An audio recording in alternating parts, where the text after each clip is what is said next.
வணக்கம் நண்பர்களே, சைபர் சுமன் உங்களை வரவேற்கிறேன். இணையம் பற்றி பேசவும் தெரிந்து கொள்ளவும் விவாதிக்கவும் அழைக்கிறேன். இணையம் பற்றி மட்டுமல்ல, இணையம் சார்ந்த இன்னும் பல விஷயங்களை, இன்னும் பல நுட்பங்களை தெரிந்து கொள்வோம். இந்த வீடியோவில் நம்ம என்ன பார்க்க போகிறோம்னா, உலகின் முதல் பெண் புரோகிராமர் யார் அப்படின்ற கேள்விக்கான பதிலை பார்க்க போகிறோம். ஒரு விதத்தில் பார்த்தா இந்த கேள்வியே தப்பு, தெரியுமா? ஏனெனில் உலகின் முதல் புரோகிராமரே ஒரு பெண் தான். அப்படி இருக்க உலகத்தின் முதல் பெண் புரோகிராமர் யார் எனும் கேள்வி கேட்பது பொருத்தமற்றதாக தோன்றலாம். உலகின் முதல் புரோகிராமர் என்று கருதப்படும் அந்த பெண் அடா லவ்லேஸ், இங்கிலாந்து நாட்டைச் சேர்ந்தவர். விக்டோரியா காலத்து இங்கிலாந்தில் 1815 பிறந்தவர். அவர்தான் அடா லவ்லேஸ் உலகின் முதல் புரோகிராமராக கருதப்படுகிறார். ஆக கம்ப்யூட்டர் உலகில் இப்போது மென்பொருளாளர்கள், புரோகிராமர்கள் என்று சொன்னாலே ஆண்களின் ஆதிக்கமும் தாக்கமும் தான் அதிகம் இருக்கிறது. ஆனால் உலகின் முதல் புரோகிராமரே ஒரு பெண் என்பது நாம் கவனத்தில் கொள்ள வேண்டிய விஷயம், மிகவும் முக்கியமான ஒரு தகவலும் கூட. இதில் இன்னொரு கவனிக்க வேண்டிய விஷயம் என்னவென்றால், கம்ப்யூட்டர்கள் நடைமுறை பயன்பாட்டிற்கு வருவதற்கு 100 ஆண்டுகளுக்கு முன்னதாகவே அடா லவ்லேஸ் கம்ப்யூட்டர்களுக்கான முதல் ப்ரோக்ராமை எழுதிவிட்டார். நீங்கள் கேட்கலாம், அது எப்படி கம்ப்யூட்டரே இல்லாமல் ப்ரோக்ராம் எப்படி எழுத முடியும் அப்படின்னு. ஏன்னா கம்ப்யூட்டர்கள் உங்களுக்கெல்லாம் தெரிஞ்சிருக்கலாம், 1930-40களில் பயன்பாட்டுக்கு வருது. அதற்கு முன்னாடியே ஆய்வுகள் தொடங்கிடுச்சு. ஒவ்வொரு கட்டமாக அடுத்த கட்டமாக 1940 அந்த ஆண்டுகளில் கம்ப்யூட்டர் வளர்ச்சி வேகமானதாக நாம் புரிந்து கொள்ளலாம். ஒரு கிட்டத்தட்ட 840 அடா லவ்லேஸ் கம்ப்யூட்டர் ப்ரோக்ராமை எழுதியதாக அறியப்படுகிறார். இது எப்படி அப்படின்னு நீங்கள் கேட்டிங்கன்னா, இதற்கான பதில் கம்ப்யூட்டர் வரலாற்றில் இருக்குது. உங்களுக்கெல்லாம் தெரிந்திருக்கலாம், கம்ப்யூட்டரின் தந்தை என்று அழைக்கப்படுபவர் சார்லஸ் பாபேஜ். அவரும் இங்கிலாந்து நாட்டைச் சேர்ந்தவர் தான். அவர் உருவாக்கிய அனலிட்டிக்கல் மிஷின் அதுதான் முதல் கம்ப்யூட்டர்களில் ஒன்றாக, அல்லது கம்ப்யூட்டருக்கான முன்னோடியாக கருதப்படுகிறது. சார்லஸ் பாபேஜ் அனலிட்டிக்கல் இன்ஜினுக்கு முன்னாடி டிஃபரன்ஷியல் மிஷின் அப்படின்ற ஒரு இயந்திர உருவாக்கத்திலும் ஈடுபட்டு இருந்தார். அந்த அனலிட்டிக்கல் இன்ஜினும் சரி, டிஃபரன்ஷியல் மிஷினும் சரி, அப்போது இருந்த இயந்திரங்களிலிருந்து வேறுபட்டு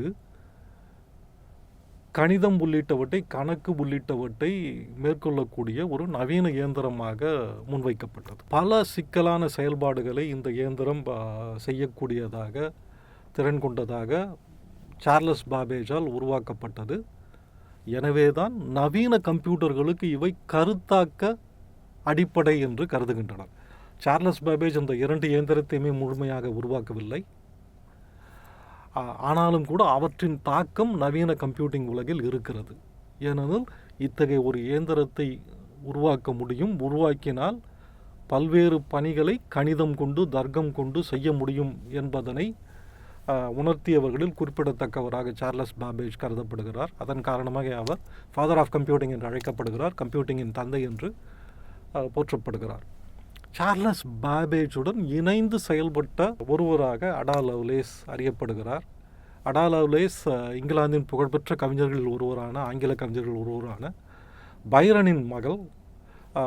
கவிஞர் பைரனுக்கும் அனபெல்லே எனும் கணித ஆர்வம் கொண்டவருக்கும் அடா லவ்லேஸ் பிறந்தார். ஆனால் அவருடைய தாயின் திருமணம் அதிக ஆண்டுகள் நீடிக்கவில்லை. அடா லவ்லேஸ் பிறந்த சில ஆண்டுகளில் எல்லாம் அனபெல்லே பைரனிடமிருந்து விலகி வந்துவிட்டார். அடா லவ்லேஸ் தனது பாட்டியின் கீழ் தான் வளர்ந்தார். பாட்டி மிகவும் கண்டிப்பானவர்.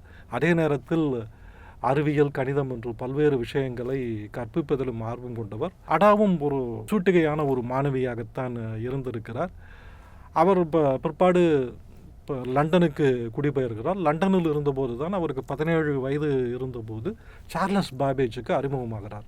சார்லஸ் பாபேஜ் அப்போது ஒரு கண்டுபிடிப்பாளராக இருக்கிறார். அவர் செல்வந்தரும் கூட. அவர் நிறைய விருந்து நிகழ்ச்சிகளை நடத்துவார். அவருடைய விருந்து நிகழ்ச்சிகள் எல்லாமே அறிவியல் சார்ந்த விவாதம் நடைபெறக்கூடியதாக இருக்கும். அத்தகைய ஒரு நிகழ்ச்சிக்கு அடா லவ்லேஸ் அழைத்து செல்லப்படுகிறார். அந்த நிகழ்ச்சியில் சார்லஸ் பாபேஜுடன் அவருக்கு அறிமுகம் கிடைக்கிறது.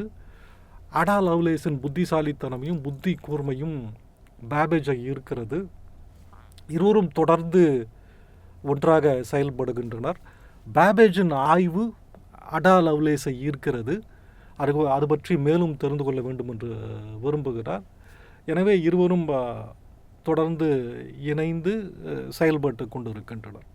சார்லஸ் பேபேஜ் ஈடுபட்டிருந்த கம்ப்யூட்டர், அப்போது கம்ப்யூட்டர் எனும் பெயர் இல்லை, அவர் இப்போ உருவாக்க நினைத்த அந்த அனலிட்டிக்கல் இன்ஜின் தொடர்பான ஆய்வில் அடா லவ்லேஸுக்கும் ஆர்வம் இருந்தது, ஈடுபாடு இருந்தது. அதன் பிறகு இப்போ சார்லஸ் பேபேஜ் ஐரோப்பா நாடுகளுக்கெல்லாம் சுற்றுப்பயணம் சென்று கொண்டிருந்தார். அந்த நாடுகளிலெல்லாம் அவர் அனலிட்டிக்கல் இன்ஜின் பற்றி பேசிக்கொண்டிருந்தார். அப்பொழுது பிரான்சில் இருந்த ஒரு விஞ்ஞானி இந்த அனலிட்டிக்கல் இன்ஜின் பற்றி ஒரு நீண்ட கட்டுரை எழுதி பிரெஞ்சு மொழியில் எழுதி சார்லஸ் பேபேஜுக்கு அனுப்பி வைத்திருந்தார். அந்த கட்டுரை அடா லவ்லேஸ் படித்து அதனை மொழிபெயர்க்கும் பணியில் ஈடுபட்டிருந்தார். மொழிபெயர்ப்பதோடு மட்டும் இல்லாமல் அவருக்கு அனலிட்டிக்கல் இன்ஜின் பற்றி முழுமையாக தெரிந்திருந்தால் அதில் அடிக்குறிப்புகளை எல்லாம் சேர்த்து அந்த கட்டுரையையும் விரிவாக்கினார். அப்படி அந்த கட்டுரையை விரிவாக்கும் போது அந்த அனலிட்டிக்கல் இன்ஜின் பயன்பாட்டிற்கான அவர் சில குறிப்புகளையும் அவர் எழுதுகிறார்.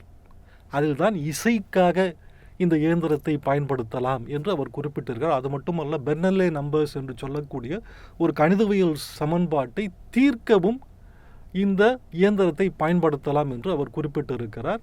அதற்கான வழிமுறைகளையும் அவர் அதில் குறிப்பிட்டிருக்கிறார். இந்த வழிமுறை ஒரு கணித செயல்பாட்டை தீர்ப்பதற்கு ஒரு இயந்திரம் பயன்படும் அதற்கான வழிமுறைகள் இவையெல்லாம் மிகவும் முக்கியத்துவம் வாய்ந்தவையாக கருதப்படுகின்றன. இதற்காகத்தான் அடா லவ்லேஸ் முதல் புரோகிராமராக கருதப்படுகிறார். அவர் எழுதிய அந்த குறிப்புகள் முதல் புரோகிராமாக கருதப்படுகிறது, ஏன் முதல் அல்கோரிதமாக கூட கருதப்படுகிறது. ஆனால் விஷயம் என்னவென்றால், அடா லவ்லேஸின் இந்த பங்களிப்பு உலகிற்கு தெரிய மிகவும் நாளானது. அவர் ஒரு செல்வச்சீமாட்டியாகத்தான் அறியப்பட்டிருந்தார் பல காலம். ஆனால் 1953ஆம் ஆண்டு பிரிட்டனைச் சேர்ந்த அணு விஞ்ஞானி ஒருவர், பெர்ட்ராம் போர்டன் என்பவர், தான் எழுதிய புத்தகத்தில் ஒரு அத்தியாயத்தில் அடா லவ்லேஸின் பங்களிப்பு பற்றி குறிப்பிட்டு அதன் முக்கியத்துவத்தையும் விளக்கியிருந்தார். அதன் பிறகுதான் அடா லவ்லேஸ் பரவலாக அறியப்பட்டு கம்ப்யூட்டர் முன்னோடிகளில் ஒருவராக கருதப்படுகிறார். அந்த காரணத்திற்காகவே அடா லவ்லேஸ் நம்மாலும் நினைவு கூறப்பட வேண்டியவராகிறார். ஏனெனில் இன்று நாம் பெண்ணியம் பற்றி பேசுகிறோம், ஆண் பெண் சமத்துவம் பற்றி பேசுகிறோம், பெண்கள் எல்லா துறையிலும் நிகராக வர வேண்டும், வந்து கொண்டு இருக்கின்றனர், இது பற்றியெல்லாம் பேசுகின்றோம். அந்த நிலையில் பொறியியல் துறையில், கம்ப்யூட்டர் துறையில், கணிதத் துறையில் சாதிக்க வேண்டும் என்று நினைக்கும் பெண்களுக்கு ஊக்கமளிப்பவராக அடா லவ்லேஸ் இருக்கிறார். இளம் சிறுமிகளுக்கு கணிதம் மீதும் கம்ப்யூட்டர் மீதும் ஆர்வம் ஏற்படுத்த அடா லவ்லேஸ் போன்றவர்களை முக்கிய ஆளுமைகளை பயன்படுத்துகின்றனர். அந்த வகையில் அடா லவ்லேஸ் பெயரிலேயே ஒரு தினம் இருக்கிறது, அடா லவ்லேஸ் டே என்று அதனை சொல்கின்றனர். அவரது பெயரில் ஒரு தொழில்நுட்ப கழகமும் இருக்கிறது. கம்ப்யூட்டர் துறையில் நாம் எவ்வளவோ முன்னேறி வந்துவிட்டாலும் அதன் முன்னோடிகளில் ஒருவராக அடா லவ்லேஸும் விளங்குகிறார். அவரை பற்றி நாம் நன்கு தெரிந்து கொள்ள வேண்டும். நன்றி நண்பர்களே.